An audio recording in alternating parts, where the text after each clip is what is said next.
ETF index mutual funds నేర్చుకుని stock మార్కెట్లో రాణించాలనుకుంటున్నారా? వెంటనే ఈ నెంబర్కి కాల్ చేయండి. నమస్తే రమగారు. నమస్తే చే రమగారు, మనకి మార్గశిర మాసంలో సుబ్రహ్మణ్య షష్ఠి కూడా వస్తుంది. షష్ఠికి ఏమైనా ప్రత్యేకమైన పూజా విధానం పాటిస్తామా? పాటిస్తామా అంటే పాటించచ్చు, పాటిస్తారు, పాటిస్తే మంచిది. ఓకే. ఎవరైనా చేసుకోవచ్చు. ఇప్పుడు మనం సుబ్బరాయ షష్ఠి అంటే మాదే స్కంద షష్ఠి, సుబ్రహ్మణ్య షష్ఠి లేదా సుబ్బరాయ షష్ఠి. సుబ్రహ్మణ్యారాధన మనకి కొన్ని వందల వేల సంవత్సరాలుగా ఉంది. సుబ్రహ్మణ్యారాధన అటు ఇటుగా నాగారాధన, సర్పారాధనగా కూడా కనపడుతుంది. అవును. అదే ఇదని నేను అంటల్లా. నాగుల చవితికి మనం నాగారాధనే చేస్తాం, సర్పారాధన అది. అవును. ఇప్పుడు చేసేది సుబ్రహ్మణ్య ఆరాధన అంటే కుమారస్వామి. ఓకే. ఈయనలో ఈ స్కందావతారంగా జన్మించాడు. ఆయన ఎట్లా పుట్టాడు? ఎన్ని చోట్లకో మారి చివరికి జన్మించాడు. ఆయనని పూజిస్తే గనక ఈ సంతానలేమి, తర్వాత కుజదోషము అలాంటివి సాటిస్ఫై అవుతాయి. అంటే వివాహం జరగటం కావచ్చు సంతానం చాలా ప్రధానంగా సంతాన సాఫల్యానికి సుబ్రహ్మణ్యుడు పెట్టింది పేరు. ఆ రోజు ఆయన జన్మించిన రోజు కాబట్టి అంతే కదా, ఆవిర్భవించింది రోజు కాబట్టి ఈ రోజుని చేసుకుంటారు విశేషంగా. మనకంటే ఏంటంటే తమిళనాడు అంతా కూడా స్కందారాధన విశేషంగా, సుబ్రహ్మణ్యారాధన చాలా విశేషంగా కనపడుతుంది. ఆర్పడే వీడు అని చెప్తారు. ఈ షణ్ముఖుల తాలూకు 6 క్షేత్రాల్లోనూ చాలా విశేషంగా చేస్తారు. క్షేత్రాలే కాకుండా ఎక్కడెక్కడ సుబ్రహ్మణ్య ప్రతిష్ఠ ఉన్నా అక్కడ తప్పకుండా ఆరాధన విశేషంగా జరుగుతుంది. మనం చేసుకోవచ్చు. ఇంట్లో అవకాశం ఉంటే ఏ దేవాలయానికైనా వెళ్ళి అభిషేకాలు అవి అద్భుతంగా చేస్తారు. అభిషేకం చేస్తారు, అర్చన చేస్తారు, హోమం జరుగుతుంది. ఏది కుదిరితే అందులో పాల్గొనచ్చు. అందులో పాలు పంచుకుంటే మనకి సమస్యలు తీరుతాయి. సాధారణంగా సుబ్రహ్మణ్య ఆరాధన ఇంకొక విషయం చెప్తారు. విద్యాభ్యాసానికి కూడా సుబ్రహ్మణ్యానికి చెప్తారు. కొన్ని ప్రత్యేక నక్షత్రాల వాళ్ళు, ఈ కృత్తికా నక్షత్రంలోనూ దాంట్లోనూ పుట్టిన వాళ్ళు, కృత్తిక అందులో పుట్టిన వాళ్ళు, కొంతమంది పిల్లలకి చదువు ఏదో సమస్యలో పడుతుంది. ఒక దాంట్లో సమస్య, దాన్ని తీసి ఇంకొక దాంట్లో వేసాం, ఇది కూడా గుంటపూలు పూస్తూ ఉంటుంది. ఒక్కొక్కసారి అవుతుంది అట్లా. అలాంటప్పుడు మీరు సుబ్రహ్మణ్య ఆరాధన చేస్తే ఒకటి కృత్తికా నక్షత్రం నాడు సుబ్రహ్మణ్య అభిషేకం కానీ, లేదా పిల్లల జన్మ నక్షత్రం నాడు సుబ్రహ్మణ్య అభిషేకం కానీ చెయ్యొచ్చు. ఇవి చాలా ఉపయోగపడతాయి. ఇప్పుడు మన ఇంటి చుట్టుపక్కల ఎక్కడైనా ఉంటే వెళ్ళొచ్చు. మనమే సుబ్రహ్మణ్య ఆరాధన ఇంట్లో చేసుకోవాలి అంటే సుబ్రహ్మణ్య అష్టకం చదువుకోండి. ఏదైనా ప్రతిమా విశేషం మన దగ్గర ఫోటోనో ఏదో ఉంటే తెల్లని పువ్వులతో అర్చన మంచిది. షష్ఠి నాడు సంతానం లేని వాళ్ళు తప్పకుండా సుబ్రహ్మణ్య ఆరాధన చేయాలి. తరచుగా మిస్క్యారేజెస్ అయినా, లేకపోతే ఏదో ట్రై చేస్తున్నాము అది సక్సెస్ అవుతుందా లేదా అన్న భయం ఒకటి ఉంటుంది కదా, అది చివరి దాకా సక్సెస్ అయినందా లేదా ఆ టెన్షన్ ఉంటుందిగా. అలాంటి వాళ్ళు కూడా సుబ్రహ్మణ్య ఆరాధన చేసుకోవచ్చు. హైరాణ పడి ఎక్కడికో వెళ్ళొద్దు. దగ్గరలో ఎక్కడైనా దేవాలయం ఉంటే వెళ్ళి దర్శనం చేసుకోండి, తీర్థం ప్రసాదం తీసుకోండి. ఏదైనా అర్చనకు అవకాశం ఉంటే కాసిన డబ్బులు కట్టి ఆ అర్చనో, అభిషేకము, హోమంలోనో ఎందులోనా పాలు పంచుకోండి. అభిషేకాలు వాటిలలో మనం చేసేది ఏముండదు, అభిషేకం చేస్తుంటారు, చూస్తూ ఉంటాం, ప్రసాదం పుచ్చుకోండి. ఇది చాలా మంచిది. ఎందుకంటే ఈ సుబ్రహ్మణ్యుడు ప్రత్యేకమైన జన్మ కలిగిన వాడు. వాళ్ళిద్దరు అన్నదమ్ములు కదా, వినాయకుడు, సుబ్రహ్మణ్యుడు. అయితే ఈ వినాయకుడి జన్మ ఎట్లా జరిగింది? అమ్మవారే తల్లి ఒక సున్నిపిండితోటి ఒక బొమ్మను చేసి ప్రాణం పోసింది. తర్వాత తండ్రి గారు వచ్చి శిరస్సు ఖండించిన మళ్ళీ ఆవిడ బతికించుకుంది. ఇవన్నది ఇది. అయితే ఈ శివపార్వతులు ఇద్దరికి వివాహం ఎందుకు జరిగింది? అసలు సతీదేవిగా ఉన్నప్పుడు సంతానం కలగల. తర్వాత సతీ వియోగం సంభవించిన తర్వాత తారకాసురుడు అనే ఒక రాక్షసుడు పుట్టాడు. ఈ తారకాసురుడు వాడు శివ సంతానం చేత మాత్రమే మరణం వచ్చేలాగా ఏర్పరచుకున్నాడు. వరం అట్లాంటిది ఉంది. ఇప్పుడు శివ సంభూతుడైన వాడే తప్పిస్తే ఇంకొకడు ఇవన్నీ చంపలేడు. ఇప్పుడు శివుడేమో విరాగిగా ఉండి ఆయన తపస్సు చేసుకుంటున్నాడు, సతీదేవి లేదు. ఆ సతీ అంశతోటి జన్మించినటువంటి పార్వతీదేవిని ఒకవేళ పరమేశ్వరుడు వివాహం చేసుకుంటే వీళ్ళిద్దరికీ సంతానం కలిగితే ఆ సంతానం ఈ తారకాసురుణ్ణి సంహరిస్తుంది. దానికోసమని ఏం చేశారు? పార్వతీదేవిని రోజు శివుడి దగ్గరికి వెళ్ళేలాగా హిమవంతుడిని ప్రేరేపించి ఏర్పరిచారు. ఈవిడ వెళ్తోంది, ఆయన చూస్తున్నాడు, మాట్లాడు. వైరాగ్యం నుంచి బయటికి రాల. ఈయన వైరాగ్యం పోగొట్టాలంటే మన్మధుడిని ప్రవేశపెట్టారు.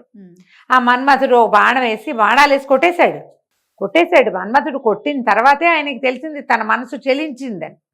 ఓకే. ఈ ఎదురుగుండా కనపడిన బాలిక మీద తన మనసు నిలిచిందని ఆయనకు తెలిసే వీడెవడో నన్ను కొట్టాడని ఆ కొట్టిన వాడిని కాల్చేశాడు ఆయన.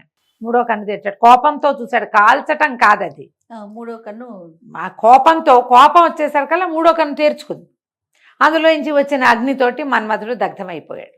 కానీ మన్మధుడు వేసిన బాణాలు పనిచేసినాయి. పార్వతీదేవి మీద కూడా పనిచేసినాయి. ఆమె కూడా శివుడి విరహాన్ని తట్టుకోలేకపోయింది. ఎలాగైనా పరమేశ్వరుణ్ణి సాధించాలని ఆమె తపస్సుకి వెళ్ళింది. ఈయన విరాగిగా ఉన్నాడు కానీ అప్పటికి మనసు మారిపోయింది. ఈయన ఇక్కడి నుంచి వెళ్ళిపోయాడు. హిమాలయాల నుంచి మళ్ళీ కైలాసం వైపుకి ఇంకా కొంచెం పైకి ప్రయాణం చేశాడు. తర్వాత సప్తర్షులందరూ కలుసుకుని ఈ హిమవంతుడి పుత్రికని సతీయంశతోటే జన్మించింది కాబట్టి ఆమెను నువ్వు వివాహం చేసుకోమని స్వామిని ఒప్పించి ఆమె తపస్సుకి వెళ్ళిందని ఆ తపస్సుని మళ్ళీ మాన్పించి వీరిద్దరికీ వివాహం చేశారు. వివాహం అయిన తర్వాత ఈవిడేమో అమ్మవారి అంశతో జన్మించింది. ఆయనేమో పరమేశ్వరుడు, జగత్ప్రళయకారకుడు, జగన్నియామకుడు. అయితే కొన్ని వందల సంవత్సరాలు భార్యాభర్త క్రీడించినా కూడా సంతాన సాఫల్యం జరగలేదు. కానీ ఆ శివతేజం విడుదలయ్యే సమయానికి అప్పుడు ఏమనుకున్నారంటే ఈమె ఆదిపరాశక్తి కావటం, ఆయనేమో ఆది పురుషుడు కావటం, వీళ్ళ వల్ల కలిగేటువంటి సంతానం ఇంక ఎట్లా ఉంటుందో, ఇలాగ జరగకూడదు, ఇవి ఆమె వల్ల కలగకూడదు, ఈ సంతానం ఇలా కలగకూడదని భావించి దేవతలు ఏం చేశారంటే ఈ మైథునాన్ని భగ్నం చేశారు. వారిద్దరిని పూర్తిగా కలుసుకొనివ్వాల.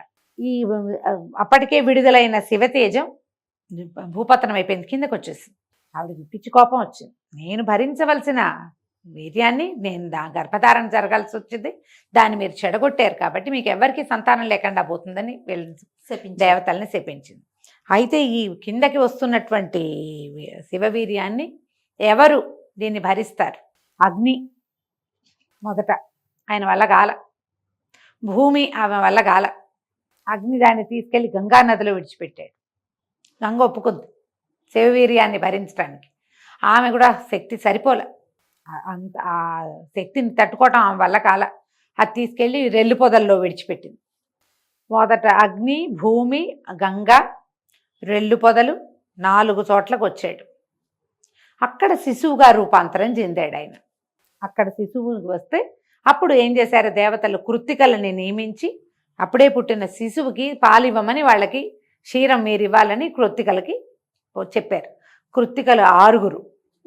ఈ 6 కృత్తికల దగ్గర ఆ పాలు తాగటం కోసం 6 ముఖాల వాడయ్యాడట ఈయన. అందుకని షణ్ముఖుడు. ఇలా పుట్టిన సంతానాన్ని ఎప్పుడైతే ఈయన బాలిక స్వరూపంలో కనపడ్డాడో పార్వతీదేవికి అప్పచెప్పారు. ఆవిడ సంతానాన్ని స్వీకరించింది కానీ గర్భధారణ జరగలేదన్న కోపాన్ని ఆవిడ అణుచుకోలేకే దేవతల్ని అలా శపించి భూదేవిని నీకు అందరూ భర్తలే, నువ్వు నా భర్తది నువ్వు ఎట్లా తీసుకున్నావు, నువ్వు ఎందుకు ఒప్పుకున్నావు కాబట్టి నీకు అందరూ భర్తలేనంది. అందుకని ప్రతిరాజు భూమికి భర్తే, భూభర్త అంటారు రాజుని. అవును. అప్పుడు ఆవిడ కూడా విష్ణువు దగ్గర నుంచి వరం పొంది భూమి కూడా అందరూ భర్తలే అంటే నా విష్ణు పృథివీపతి అంటారు. ప్రతి పృథివీపతి ఒక స్థలానికి ఒకడు రాజు అయ్యాడంటే వాడిలో విష్ణువంశం ఉంటుంది. ఆమె విష్ణువుకే భార్యగా ఉంటుంది. రాజ్యం కోల్పోయాడంటే విష్ణువు తొలగి వెళ్ళిపోయాడు ఆ వాడిలోంచి. మళ్ళీ వాడికి రాజ్యం లభించింది విష్ణువంశం ఉన్నట్టు. ఆ వరం పొంది ఉంచుకుంది. భూదేవికి ఏమో అందరూ భర్తలేనని శపించి ఈ సర్వదహకుడికి అవుతావు నువ్వని అగ్నిని శపించింది. నీలో ఏది పడితే దాన్ని కాల్చేస్తావు నువ్వు, సర్వదాహకుడు అయిపోమని అగ్నిని శపించింది. అవన్నీ వాళ్ళకి ఉపయోగపడ్డాయి. ఈ వరాలని శాపాలన్నీ వరాలే అయినాయి వాళ్ళకి. దేవతలకు మాత్రం స్వభార్యలయందు సంతానం లేదు. అక్కడికి వెళ్ళిపోయిన కుమారుడు మళ్ళీ పార్వతీదేవి ఒళ్ళోకి చేరాడు. పిల్లవాడు కొంచెం పెరగంగానే కాస్త పెద్దవాడు అయ్యేసరికి తారకాసుర వధ ఆయనతో చేయించారు. ఇన్ని చోట్ల చ్యుతి పొంది మరింత బలశాలిగా మారాడు సుబ్రహ్మణ్యుడు. అన్ని చోట్ల ఉన్న లక్షణాలని తీసుకున్నాడు. ఒకడు పరమేశ్వర తేజం ప్రధానమైంది, అత్యద్భుతమైంది, బలవత్తరమైనది అయిన పరమేశ్వర తేజం అగ్నియందు, భూమి యందు, గంగానది యందు, రెల్లు పొద ఇన్ని చోట్లకి మారినా కూడా ఆయన దేనికోసం బయటకు వచ్చాడో ఆ పని పూర్తి చేశాడు. అందుకని ఇలా గర్భస్రావాలు అయిపోయే వాళ్ళు, సంతాన సాఫల్యం లేని వాళ్ళు, వాళ్ళందరూ కూడా ఈ స్కందోత్పత్తిని చదువుకుని స్కందుడికి పూజ చేసుకుంటే అప్పుడు సంతాన సాఫల్యం కలుగుతుంది అని చెప్తారు. సంవత్సరం అంతా ఏదో చేసుకున్నాం అనుకోండి, ఏదో రకంగా దేవాలయాలకి వాటికి వెళ్తారు. ఇలా ప్రముఖమైన రోజులు ఉన్నప్పుడు పర్వదినాల్లో పూజ ఫలితం ఎక్కువ ఇస్తుంది. ఇప్పుడు ఈ దశలో కొన్ని గ్రహాలు అనుకూలంగా ఉంటాయి. అవును. ఆయన ఆజ్ఞ చొప్పున ఆయన కోసం చేయబడే పూజ కదా, అవును. అప్పుడు ఆ గ్రహాల తాలూకు సమతులన కూడా కొంత ఏర్పడి మనకి సంతాన సాఫల్యం లభిస్తుంది. కాబట్టి విద్యాభ్యాసం కోసం కానీ సంతానం కోసం కానీ తప్పకుండా సుబ్రహ్మణ్య ఆరాధన చేసుకోవాలి. తప్పకుండా. మేము ఈ అవకాశాన్ని బట్టి చేసుకోండి. తెల్లటి పువ్వులు మంచివి. సుబ్రహ్మణ్య అష్టోత్తరం చదువుకోవచ్చు. షోడశోపచారాలు చేసి అష్టోత్తరం చదువుకోవచ్చు. సుబ్రహ్మణ్య అష్టకం చదువుకుంటే ఎంతో బాగుంటుంది. సుబ్రహ్మణ్య కరావలంబ స్తోత్రం ఒకటి ఉంది. సుబ్రహ్మణ్య భుజంగ ప్రయాతం అని ఇంకొకటి ఉంది. మీరు ఏది అవకాశం ఉంటే అది చక్కగా చదువుకోండి. కాస్తంత క్షీరాన్నం చేసి నివేదన చేయండి. ఇంట్లో పిల్లలకి పెద్దవాళ్ళకి పాయసాన్ని వినిమయం చేసుకోండి. దండం పెట్టుకోండి. నమస్తే. నమస్తే జయ.